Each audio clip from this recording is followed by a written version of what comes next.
This channel does not promote any violent, harmful, or illegal activities. All content provided by this channel is meant for an educational purpose only. Brought to you by Agilus Diagnostics. নিজেকে test করতে থাকুন।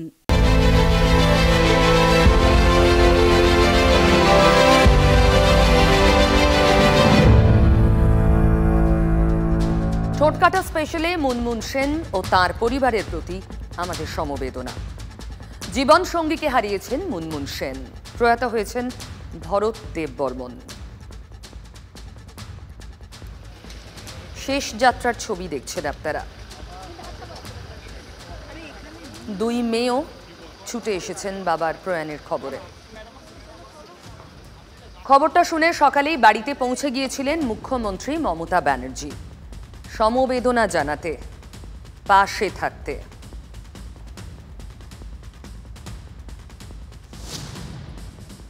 আমাদের খুব ভালোবাসতেন, এত অমায়িক লোক ছিলেন যে ওনার কোনো ইটস এ গ্রেট লস, এবং এমন কিছু বয়সও হয়নি মৃত্যুর।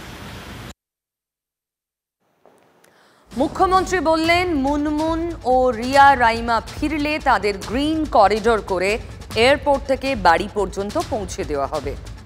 ফিরে কি বললেন মুনমুন সেন? আমাদের জীবনটা একটু বদলে যাবে, যে চালাতো আমাদের জীবনটা সে চলে যাবে। বাবাকে মিস করব, আশা করি এখানেই ছিলাম, কিন্তু এইসব তো ইনএভিটেবল, ডেথ ইজ ইনএভিটেবল।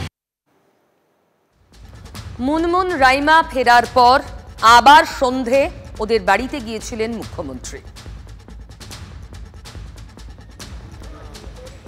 সকালে গিয়েছিলেন মুখ্যমন্ত্রী, আবার সন্ধে যখন মুনমুন সেন ফিরে আসেন দিল্লি থেকে তখন আবার গিয়েছিলেন।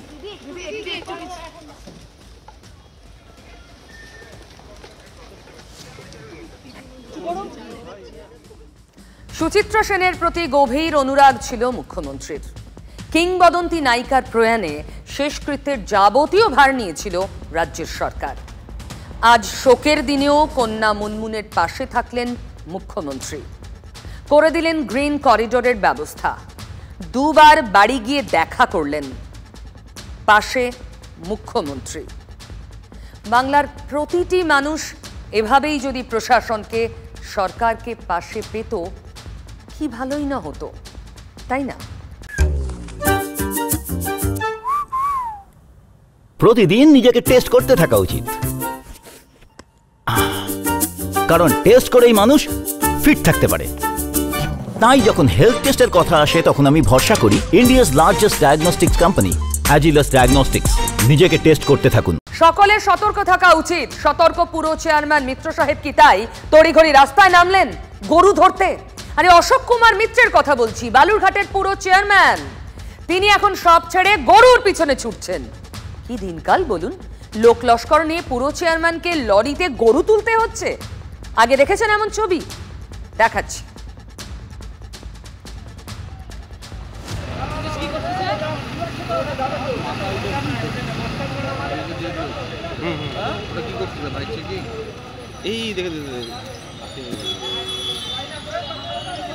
সত্যি রঙ্গে ভরা এই বঙ্গ। বাঙালির জীবনে গরুর মতো আর কোনো প্রাণীর এমন সরব উপস্থিতি আর নেই। বাঙালির গল্পের গরু গাছে চড়ে, আবার বাংলার শাসক লেজে গোবরে হয় গরুতে। গরু পাচারের অভিযোগে বাংলার রাজনীতিতেও গরুতে সরব উপস্থিতি গরুর। কেন্দ্রে কেষ্টমণ্ডল গরু যোগে তিহারের জেলে 2 বছর কাটিয়ে বীরভূমে ফিরে কোণঠাসা কেষ্ট। বীরভূমের রাজনীতির একচ্ছত্র রাস আর কেষ্টর হাতে নেই। তবে বালুরঘাটের পুরো চেয়ারম্যানের গরু প্রীতি দেখানোর উপায় নেই। রাস্তা থেকে দুষ্ট গরু শূন্য করতে তাকে অভিযানে নামতে হয়েছে। লোকে নাকি নিশ্চিন্তে রাস্তায় হাঁটাচলা করতে পারছেন না, গরু ষাঁড়ে গুঁতো দিচ্ছে। নালিশের পর নালিশ, পুরসভায় একটার পর একটা অভিযোগ। অগত্যা পুরো চেয়ারম্যান শান্ত শিষ্ট হয়েই ল্যাজ বিশিষ্ট গরুকে ধরতে নামলেন। শুধুমাত্র গরু, কারণ গবাদি পশু বলতে আমরা গরু আজকে হচ্ছে আমরা ধরার জন্য বেরিয়েছি। তো বালুরঘাট শহরের বিভিন্ন মেন রাস্তায় আমরা যাচ্ছি, যে সকল গরুগুলো দেখতে পাচ্ছি যে রাস্তায় ছেড়ে প্রতিপালন করছেন, তো সেই সকল গরুগুলোকেই আমরা ধরে নিয়ে সেগুলোকে আমরা সরকারি নিয়ম অনুযায়ী যা আছে খোয়ারে পাঠানো তার ব্যবস্থা করব। দুষ্ট গরু না হয় সরকারি খোঁয়ারে ঢুকলো, কিন্তু দুষ্টু নেতাদের জায়গা কোথায় হবে? খোঁয়ার মানে গ্যারেজ? গ্যারেজ হবেন? তৃণমূলের সেনাপতি সহনশীলতার কথা বলেন, দলের নেতা কর্মীদের নম্রতার পাঠ দেন, কিন্তু চুনোপুটি নেতারা মানেন? শেখ নাজির উদ্দিন পাশের বিধানসভায় নাম বললে দলের কেউ চিনবেন না। দুবরাজপুর পুরসভার 7 নম্বর ওয়ার্ডের সেই কাউন্সিলরের রোয়াব দেখাবো কোথায় জানেন? গ্রামীণ হাসপাতালে। ভোর রাতে হাসপাতালে গিয়ে নার্সের ওপর তড়পেছেন, উজ্জুতি করেছেন, এক্ষুনি ব্লাড প্রেশার চেক করতে হবে। কর্তব্যরত নার্স অপেক্ষা করতে বলেছিলেন, এটাই নার্সের অপরাধ। বাকিটা নার্সের মুখে শুনুন। আমি খালি একটু বলেছিলাম প্রেশার মেপে দেবো, বসুন। তো প্রেশার মেপে দেবো বসুন বলতে গেলে ওনারা বললেন যে আমি কে জানিস, আমাকে বসতে বলছিস না। অনেক জঘন্য অশ্লীল ভাষা, অনেক গালাগালি খিস্তে আমাকে করা হয়। ইভেন আমার গায়ে হাতও পর্যন্ত তোলা হয়, আমার হাতে টানাটানি পর্যন্ত করা হয় হাত ধরে। একে এক কথায় কি বলে? দাদাগিরি। কত বড় হনু সেটা বোঝাতে গিয়ে এই নার্সকে শারীরিক হেনস্থাও করেন বলে অভিযোগ। অগত্যা নার্সকে দুবরাজপুর থানায় গিয়ে অভিযোগ করতে হয়। থানায় অভিযোগ হলে নেতার কানে খবর পৌঁছবে না, তা কি হয়? থানা থেকে বেরোনোর মুখেই শেখ নাজির উদ্দিনের ফোন পান নার্স। সেই সময় আমাদের ক্যামেরাও সেখানে ছিল। আপনার কালকে যে কথাগুলো বলেছেন তার আগে আপনার দুবার ভাবা উচিত ছিল যে একজন, ঠিক আছে? অতএব আমি আমি আমি যেটা আমি যা সিদ্ধান্ত নিয়েছি সেখান থেকে আমি এক বিন্দু নড়বো না, ঠিক আছে? আমি কালকে রাত্রে আমি চুপ থাকার কারণটা আমার ওটাই যে আপনি কতটা দূর আমাকে বলতে পারেন, ঠিক আছে? আমার চুপ থাকার কারণটা ওটাই। আমি কিন্তু আপনার সঙ্গে কোনো তর্ক বিতর্ক করতে চাইনি, কারণ আমি কখনো মুখে আপনার সঙ্গে লড়তে যাব না। ওটা আমার এথিক্স নয় যে আপনার সঙ্গে মুখে লড়তে যাব। আপনি আমাকে অশ্লীল ভাষা, অশ্লীল কথাবার্তা বলেছেন, আমি তার বিপক্ষে সাক্ষী, আমি তার বিপক্ষে। আপনি বলেছেন না, আপনি বলেছেন আমি কি বললাম? আপনি বলেছেন। শুনুন, আপনি তো আমার কোনো জন্মের শত্রু নন যে আপনার সঙ্গে আমি শত্রুতা করতে যাব। আমি কিছু শুনতে চাই না, আর আমি কিছুই আর শুনতে চাই না, আমি কোনো কথাই আর শুনবো না। এই শোন, নাজির ফোন করেছে। তাহলে ফোনের ওপারের ব্যক্তি নাজির, এই নিয়ে আর সন্দেহ রইল না। অভিযোগ তুলে নেওয়ার জন্য চাপ দিচ্ছিলেন। পরে শেখ নাজির উদ্দিনের সঙ্গে আমরাও কথা বলি, শুনুন। আর রাত 2-2:30টার সময় তার মজা লাগবে না যে মানুষ এই শীতের মধ্যে বেরিয়ে ঘুরে বেড়াবে? আমাকে কষ্টের মধ্যেই হাসপাতালে যেতে হয়েছিল। ওনাকে বলার পর উনি কোনোরকমভাবে আমাকে সাড়া দেননি। বসতে বলেছি তো আপনাকে, বারবার আমাকে বলছে বসতে বলেছি তো আমাকে। বললাম সিস্টার আপনি কি কোনো কাজ করছেন? আমার তো অস্বস্তি হচ্ছে। এই নিয়ে 2-4 কথা হতে হতে আমি তখন আমার একজন সঙ্গে থাকায় বলে এটাকে ভিডিও করো, তো এইভাবে বসে আছো। তখন উঠে দাঁড়িয়েও চাদরটাকে সরিয়ে ফেললো, উঠে দাঁড়ালো। এই মধ্যে একটা পুলিশের স্টাফ বলছে, পরে জানতে পারলাম, একটা জ্যাকেট প্যাকেট পরে একটা গায়ে মুড়ি ফুড়ি দিয়ে এসে আমাকে সে একদম কলারের এই জায়গাটাতে গেঞ্জিটাকে ধরে টেনে আমাকে বার করছে। তো আমি হঠাৎ দেখলাম যে কি আমাকে এরকম করছে। তখন আমি একটা ধাক্কা দিয়ে সরাই, কেন গায়ে হাত দিয়েছো? এইটুকু হয়েছে। তো আমি একজন অসুস্থ লোক হয়ে এগুলো কী করে করতে পারি? আমার সঙ্গে দলবল লোকজনও যায়নি। এবার যেগুলো বলছে এগুলো মিথ্যেভাবে, জানি না কাউরি প্ররোচনায় না কোনো উদ্দেশ্যভাবে আমাকে কোনো একটা ষড়যন্ত্র করার উদ্দেশ্যে তারা এইভাবে করছে বা বলছে, অভিযোগ করছে, আমার জানা নেই। যে একেবারে একটা নিরপেক্ষ তদন্ত করা হোক যে ওখানে আমি দোষী কিনা।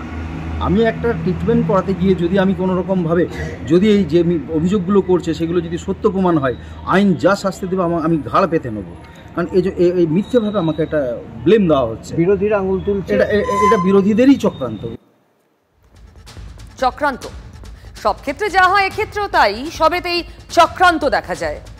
আর এটাই তো রঙ্গবঙ্গ রাজনীতি। আরো স্পষ্ট করে বললে কত রঙ্গ এই বাংলার রাজনীতির। কসবায় কলকাতা পুরসভার কাউন্সিলর সুশান্ত ঘোষকে খুনের চেষ্টার ঘটনায় গঙ্গা দিয়ে বহু জল গড়িয়ে যাচ্ছে। কি বলবো, তাতে জুড়ে গেছে বাংলাদেশের নাম পর্যন্ত। ওপার বাংলায় গুলশানের নাম তো নিশ্চয়ই শুনেছেন। রাজধানী ঢাকায় খুব অভিজাত একটি এলাকা। এই শহরেও রয়েছে এক টুকরো গুলশান, জানতেন এতদিন? কাউন্সিলরকে খুনের চেষ্টার ঘটনায় সেই গুলশান সামনে এলো, খবরে এলো।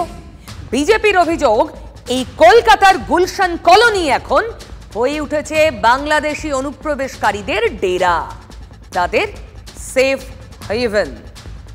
কয়েকশো বিঘা জমির উপরে তৈরি হয়েছে এই গুলশান। না, বাংলাদেশের গুলশান নয়, কলকাতার গুলশান। যদিও বিজেপির অভিযোগ, আদতে বাংলাদেশের গুলশানই আস্তে আস্তে হয়ে উঠেছে কলকাতার এই গুলশান। ছোট ছোট ছোট ছোট ঘর তৈরি হচ্ছে, ইল্লিগাল ঘর। কার ঘর কেউ জানে না, কে ওনার তার কোনো ট্রেস নেই। যার দখল সে ভাড়া দিচ্ছে, কোটি কোটি টাকা রোজগার হচ্ছে, জমি লুটে নেওয়া হচ্ছে। এবার বাংলাদেশ থেকে সব ক্রিমিনাল এখানে থাকছে। ও তো একটা পুরো মানে ওখানে বাংলাদেশের সন্ত্রাসবাদীদের একটা হাব তৈরি হচ্ছে। ওটা এখানে বেশ কিছু বছর আগে এসটিএফ এর জালে জাল আধার কার্ড তৈরি করার জন্য বেশ কিছু জনকে গ্রেফতার করা হয়, কিন্তু তারপরেও কেন সচেষ্ট হয়নি রাজ্য প্রশাসন, সে প্রশ্ন তুলেছেন অনেকে। আমরা কোর্টে যাব, আমাদের কাছে সমস্ত ডকুমেন্ট আছে। সরকারি খাস ল্যান্ড কিভাবে বেচে দিয়েছে আননোন হচ্ছে মিসক্রিয়েন্টসদের, আননোন গুন্ডাদের। যাক না, ওরা সব জায়গায় কোর্টে যাবে, মুখ থুবড়ে পড়বে। ছবি আছে, বাংলাদেশি বসিয়েছে, কিসের জন্য বসাবে বাংলাদেশি? গুলশান গলি হচ্ছে কলকাতা শহরের অবৈধ নির্মাণ, বাংলাদেশি অনুপ্রবেশকারী এবং রোহিঙ্গাদের বসানো থেকে শুরু করে যাবতীয় অপকর্মের ঠিকানা। বাকিবুল টাকিবুল বাংলাদেশি সব অনেক গল্প বেরোবে।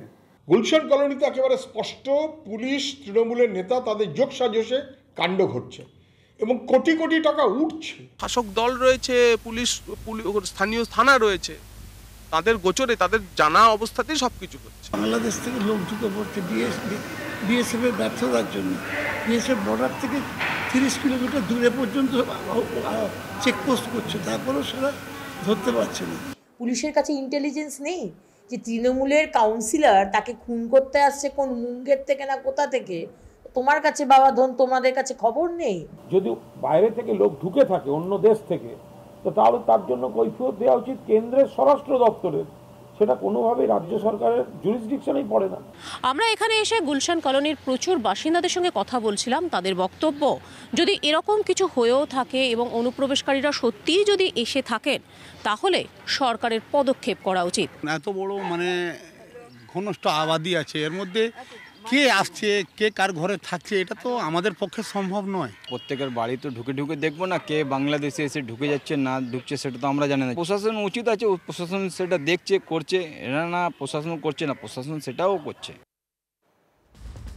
দেখুন, এই সমস্যা তো শুধু কলকাতার হবে না, তাই না? এই যে বাংলাদেশিদের ডেরা নাকি হয়ে উঠেছে কলকাতার গুলশান, তারা তো গোটা দেশে ছড়িয়ে পড়ছে, নেটওয়ার্ক ক্রমশ বাড়াচ্ছে। ফলে এটা দেশের অভ্যন্তরীণ সুরক্ষারও প্রশ্ন। বিরোধীরা বলবে না? এরা চায় ডেমোগ্রাফি চেঞ্জ করতে, ভোট ব্যাংক বাড়াতে এবং পশ্চিমবঙ্গটাকে বাংলাদেশ 2 করতে। বারংবার আমাদের যে চিত্র উঠে আসছে সেটা হচ্ছে অনুপ্রবেশকারীদের সংখ্যা বাড়ছে। তাহলে সেটাকে বন্ধ করার পেছনে রাজ্যের সরকারের কোনো সদিচ্ছা কি কখনো প্রকাশ পেয়েছে? অনুপ্রবেশে যদি ব্যর্থতা থাকে রোধ করতে, এটা তো রাজ্যের তৃণমূল সরকার, তারা তো রাজ্য পুলিশ বা কলকাতা পুলিশ তো সীমান্ত রক্ষা করবে না। সূত্র মারফত যা জানা যাচ্ছে, বাংলাদেশি অনুপ্রবেশকারীদের সহজ স্বাভাবিক ট্রানজিট রুট এই কলকাতায়, এই বাংলা। বিতর্ক আরো বাড়িয়েছে কর্ণাটকের চিত্রদুর্গ থেকে 6 বাংলাদেশি অনুপ্রবেশকারীর গ্রেফতার হওয়া। কেন, শুনুন। মেট্রোপলিটন বাইপাসের পূর্ব দিকে গুলশান কলোনি নিয়ে এই মুহূর্তে বিতর্ক তুঙ্গে, কারণ ইতিমধ্যেই প্রকাশ্যে এসছে এই গুলশান কলোনি গত কয়েক বছরে বাংলাদেশি অনুপ্রবেশকারীদের ট্রানজিট হাব হিসেবে কুখ্যাত হয়ে উঠেছে। তার মাঝখানেই সোমবার কর্ণাটকে গ্রেপ্তার হয়েছে আরও 6 জন বাংলাদেশি, যারা চিত্রদুর্গে দীর্ঘদিন ধরে বসবাস করছিল এবং সবথেকে মজার কথা, তারা ভারতীয় হিসেবে একজন ভারতীয় নাগরিকের যা যা নথি থাকা দরকার, প্যান কার্ড থেকে শুরু করে আধার কার্ড থেকে শুরু করে ভারতীয় পাসপোর্ট, সমস্ত কিছু ছিল, সবটাই ভুয়ো।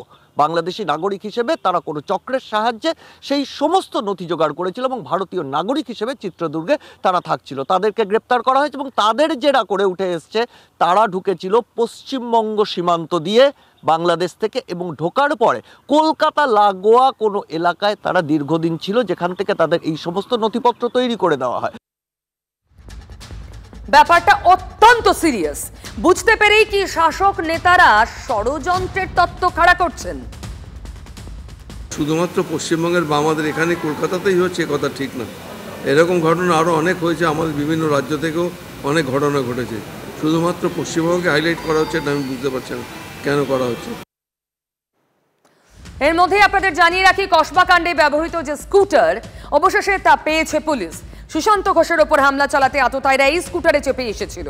সেটি মিলেছে ঘটনাস্থল থেকে মাত্র 1.5 কিলোমিটার দূরে বন্ডেল রোডে একটা পরিত্যক্ত জায়গা থেকে।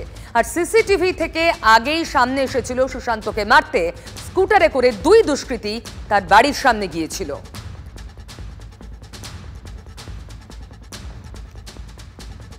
মাত্র 1.5 কিলোমিটার দূরে স্কুটারটি হাতের নাগালে পেতে 4 দিন লেগে গেল। ভালো, তাও শেষ পর্যন্ত পাওয়া তো গেছে। আর তদন্ত যত এগোচ্ছে ততই ভয়ঙ্কর সব তথ্য বেরোচ্ছে।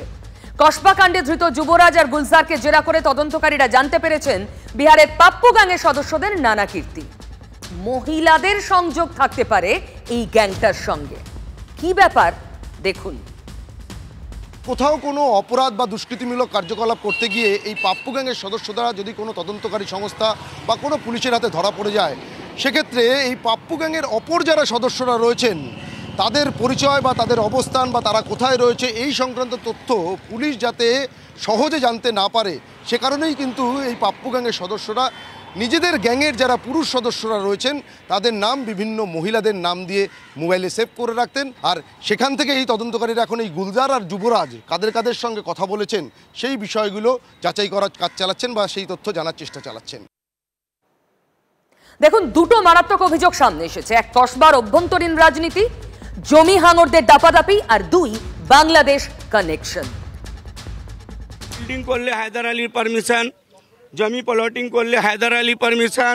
কারোর প্রতিনিধিত্ব করে, কারোর কাজ করছে হায়দার আলী, আমাদের পৌরপিতার হয়ে করে। সুশান্ত ঘোষ, হ্যাঁ, গুলশান কলোনি যত বিল্ডিং হচ্ছে বিনা প্ল্যান স্যাংশন ছাড়া সব হচ্ছে, সব আনলিগাল। হ্যাঁ হ্যাঁ, সবই জানবে না কি করে? সে হায়দার বাবু যদি ওনার কাছে খবর না পাঠায় সে হায়দার বাবু বুঝবে? আমি সপ্তাহে একদিন যাই, বাকি সময়টা হায়দার দেখে ওখানে। এবং আমার স্ট্রিক্ট ইনস্ট্রাকশন আছে, আমার কাছে যে ইনস্ট্রাকশন আছে যে জলা জমি ভরাট করে কিছু করতে দেওয়া যাবে না, সেটা হায়দার ওখানে ফলো করে। দাদা এই জিনিসটা আমি ফলো করে চলছি, সেই জন্য আমি দাদাকে আগে বলেছি এটা ভেড়ি ভাড়া হচ্ছিলো, দাদাকে আমি আপডেট করলাম দাদা ওখানে একটা ভেড়ি ভাড়া হচ্ছে, তখন দাদা যা অ্যাকশন নেওয়া আছে দাদা অ্যাকশন নিয়েছিল। আমি এখন যেখানে দাঁড়িয়ে আছি, গুলশান কলোনির এরকম একাধিক জলাশয় রয়েছে যেখানে এরকম রাবিশ ফেলা হয়েছে এবং রাবিশ ফেলে জলাশয়ের একাংশ ভরাট করে দেওয়া হয়েছে। কিছু কিছু জায়গা রাত্র অন্ধকারে হচ্ছে, এটা অস্বীকার করা যাবে না, কিন্তু আমাদের করণীয় কি আছে? আজকে সুশান্ত রুখতে গেছে, তারপরে গুলি চলেছে। আজকে জাভেদ খান রুখতে গেছে, তার উপরেও অনেক রকমের ব্যবস্থা ঝামেলা হয়েছে। এখনই ভাঙা হচ্ছে না মন্দারমনির হোটেলগুলো। ভাঙা নিয়ে জেলা প্রশাসনের নির্দেশে স্তম্ভিত মুখ্যমন্ত্রী। মুখ্য সচিবের সঙ্গে কোনো আলোচনা ছাড়াই নির্দেশ, খবর নবান্ন সূত্রে। ঠোঁট কাটা আবার দেখুন আগামীকাল রাত 8টায়। Brought to you by Agilus Diagnostics. নিজেকে টেস্ট করতে থাকুন।